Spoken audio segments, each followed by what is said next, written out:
what if we had a Black Project 2025? Hear me out. I know it sounds crazy, but this is my vision. What if all of us were to get into a group? Okay, I'm talking doctors, lawyers, engineers. There's so many of us that are so talented, and we were to work together with our own Black agenda for 2025.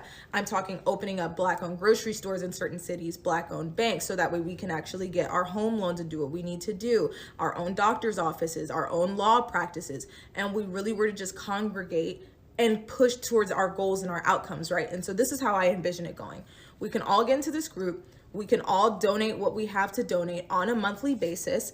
And then basically we can have a CEO, we can have a CMO, and we can have a CFO that's in charge of leading the groups with the initiatives, right? We could have bi-weekly, monthly calls in regards to where we stand with our goals. So, okay, guys, we want a Black-owned grocery store in Los Angeles built and developed, August 2025.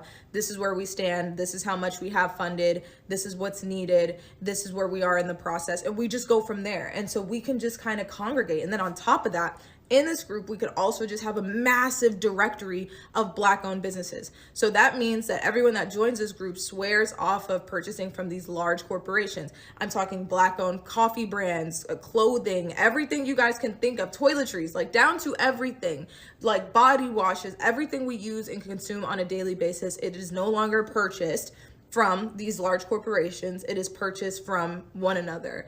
And I think that we can create so much wealth amongst ourselves just by strictly swearing off of supporting large corporations and only supporting one another, and also congregating to create our own agenda. Now, I know that there have been people who have tried to do this before in the past, and I know that we struggle as a community to trust one another.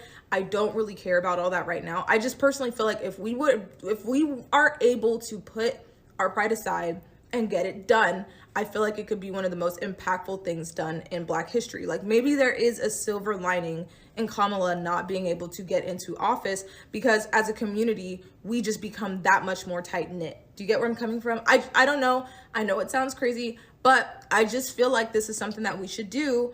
And I feel like I feel very strongly about the ability for us to transform our community and the perception of African-American individuals if we were to really finally come together.